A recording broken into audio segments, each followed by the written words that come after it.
Now, the key to look for our goals is to look at some reasonably that could be obtained. Let's read 1 Timothy, the 4th chapter, verses 13 and 15.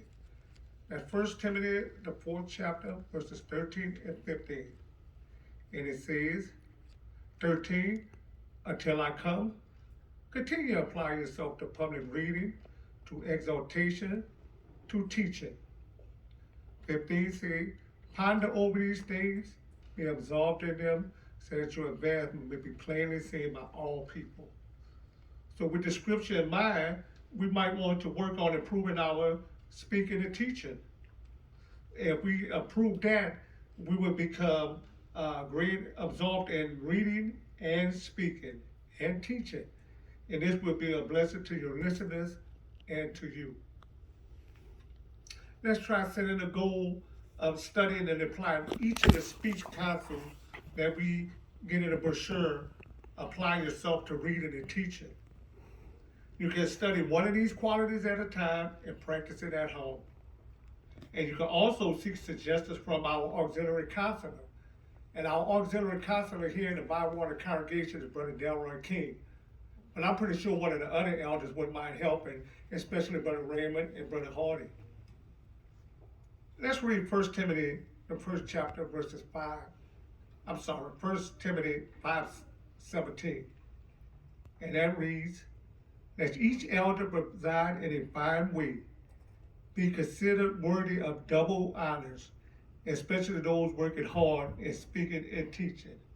So Brother Raymond and Brother Hardy, with double honors come double duties.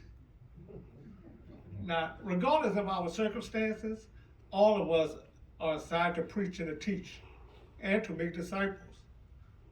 We need to set specific goals and apply what we learned from the teacher brochure.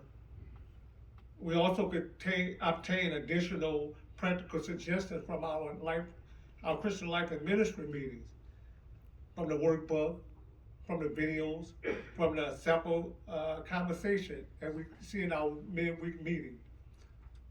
By following these suggestions, we will become skillful Christian ministers. Now, when we consider setting goals for ourselves, remember the most important goal is to cultivate Christian qualities. Let's read Galatians, the 5th chapter, verse 22 and 23.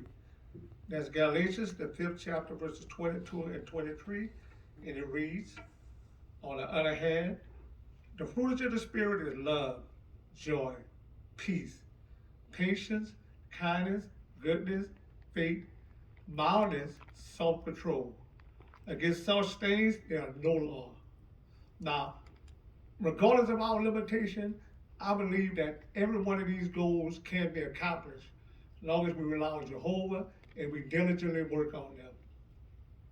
Now, we also can read articles in our publications that give practical suggestions. And we also can watch some of the segments on JW broadcast that illustrate how our brothers and sisters have shown fine exemplary examples of faith while they had limitations. If we rely on Jehovah and his organizations, our goals can be reached, regardless of any limitations we might have.